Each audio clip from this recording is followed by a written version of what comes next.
getting to know how your car works and the different components and the choices for those components is really useful. So in this video, I want to tell you everything you need to know about brakes. There is a lot for me to cover and there will be some simplified bits here, so bear with me, but let me start with the basics. First, we should start off with covering the components, the things that make up your braking system, as while we talk through that, you'll come to understand how the system generally works. Now, you can pretty much split the system into two parts. You have the singular pipe that goes from your pedal area to the ABS pump, and then you have the per wheel assemblies that are individual to, well, each wheel. Now let's start with the first one, since that's the kind of core principle, which is that your pedal is connected to a booster and a master cylinder, which are normally the same part or parts combined together. The master cylinder is essentially just a piston in a cylinder or in a chamber with brake fluid on the far side, the compression side of the piston, and as you push down on the pedal, that pushes the fluid out of the reservoir and creates pressure in the whole system. Now the brake booster comes into play because that normally sits between the pedal and the master cylinder, and effectively is normally vacuum operated, and so creates a vacuum behind a big rubber diaphragm, and as the vacuum is drawn, it wants to push the master cylinder even more than your pedal is already allowing, and helps amplify the braking force, how strong you get to push on your brakes, and again, improve braking performance. Now the line that comes from your master cylinder normally goes, in modern cars fitted with ABS, to your ABS pump. That pump doubles as both, well, a pump and as normally a distribution block, which splits the single line from your master cylinder to each of the four wheels. Although if you don't have ABS in your car, or even in your motorbike, then often the master cylinder will have either multiple pipes or just a sort of joint that will then take the fluid to each of the wheels individually. As for the ABS pump itself, well, it depends on what type of effectively technology it's using. Either it's used to just lock and unlock all of the wheels at once to do anti-lock braking, or if it's a bit smarter, then it can often lock individual wheels even while not necessarily braking, to help things like traction control and stability of your car. So that's the sort of core system. What about the fun stuff on the extremities? Well, those can normally be broken down into four sort of main components. You have the brake disc and the brake pads, which rub together to stop the car. You have the caliper, which is the thing that squeezes them together to stop the car. And you have the brake lines, which is the thing that delivers the fluid to the caliper. Starting with the discs, those are the big lumps of normally steel that you'll find on each corner. Those are unsprung and rotational mass, and so generally speaking, the lighter those are, the quicker your car can accelerate, because the less weight it has to twist to get the car moving. Conversely though, the lighter the brake disc is, especially if it's made of metal as opposed to the fancier ceramic or full carbon options, then generally speaking, the less heat mass it has, or thermal mass, and so the quicker your brakes will fade or will fail once they get hot. In terms of the sort of discs you can buy for your car, odds are if you have a fairly standard car, then it probably has vented discs already. Those are effectively double-sided with fan blades in the middle, so that as it spins, air can be flown through the sensor and help dissipate heat generated by your braking.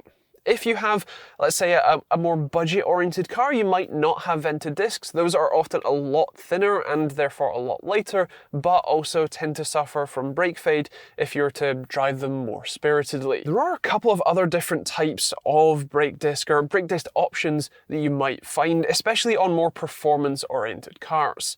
Things like slotted or drilled and also dimpled, all of those are generally things that are more motorsport oriented or more performance oriented. So dimpled or drilled are fairly similar, where they either drill holes or they dimple out holes in the face of the disc to help with weight reduction while still not decreasing the thermal mass too heavily and technically giving more surface area for heat to escape, but be careful with those, as especially on drilled rotors, they often crack around those holes. In terms of slotted discs, like the ones I have here, in fact I have slotted and dimpled, those slots are for cleaning the brake pad surface, often of gases that form through the heat and friction of you braking. Again, all of those things are generally more performance motorsport oriented, so if you're in a normal car, you probably don't need them. The size and especially the radius of the disc also matters a lot too. The wider the disc is, both the more surface area and the more leverage the caliper will have to stop the wheel turning.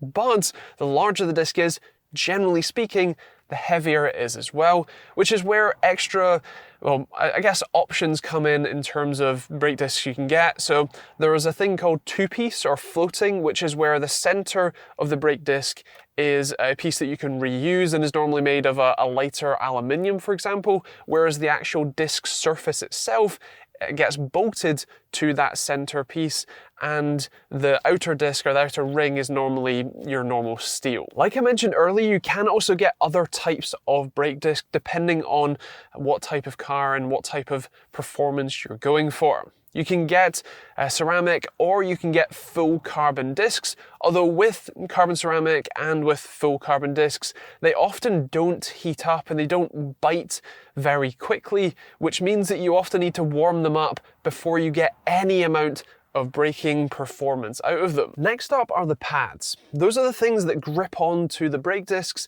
to actually slow you down.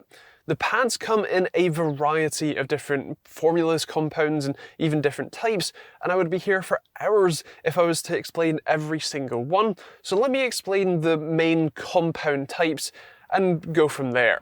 Starting off with organic, these are basically the lowest tier of pads. They are, like I said, organic materials, so things like glass fibers and maybe a little bit of metal in there too, and resins to hold it all together. They tend to produce the most brake dust, the most brake fade, especially with heat, but they often provide very good initial grip and so are good for everyday cars. Semi-metallic pads are the ones that you'd see on most cars today. They are a little bit more durable, they produce a little less brake dust, they're a little bit better at working at higher temperatures, but still perform very well when cold, which is what you want in a sort of daily driver car. And lastly, there are the ceramic and carbon options, which are a lot more expensive to manufacture and therefore to buy, and often have to be heated up, much like the discs, before you get any actual brake bite out of them. These are great for race cars and for track-focused machines, but for every day they can end up being a little bit on the dangerous side, so you do have to be careful, and they often come with other trade-offs like extra brake noise and potentially either very quick wear or extra dust. That can be variances depending on the type. The calipers are next on our list. Those are the things that push on the brake pads that then push on the disc to help slow the car down, and there's two main styles of calipers: sliding or fixed. Sliding calipers are the ones that you find on most cars today. Even the cars like this, my Audi S4 has sliding calipers all the way around, for now anyway. Now, sliding calipers rely on one or sometimes two pistons on one side of the caliper, normally the sort of inside of the car, and slide on pins or rails that are held onto the wheel hub assembly. So when you push on the brake pedal, brake fluid fills the back of the piston, which pushes the piston out of the caliper body, which then makes it both push on the inside pad and slide the entire caliper over to then grab onto the outside pad as well. Those do have some downsides, namely a bit less modulation and control and often outright power, and they often wear the inside pad a lot more than the outside, as the inside pad has to make contact first before it can then start pushing the caliper to grab the outside one. Whereas fixed calipers have pistons on both sides. Sometimes they can be just two pistons, one on each side, more often than not, they're more like 2 pistons per side, sometimes 3, or if you're really fancy, sometimes 4, but generally speaking, those are reserved for more performance-oriented cars because they're often more expensive. They're often a little bit on the heavier side of things as well, but they're often more reliable, can give you better modulation and better outright power sometimes as well. And finally, the brake lines. Those are the pipes that connect your the brake fluid in your master cylinder to the brake fluid in your calipers, and they come in different varieties. Now normally the pipe that goes from the master cylinder to the ABS pump and then the ABS pump to the wheel arch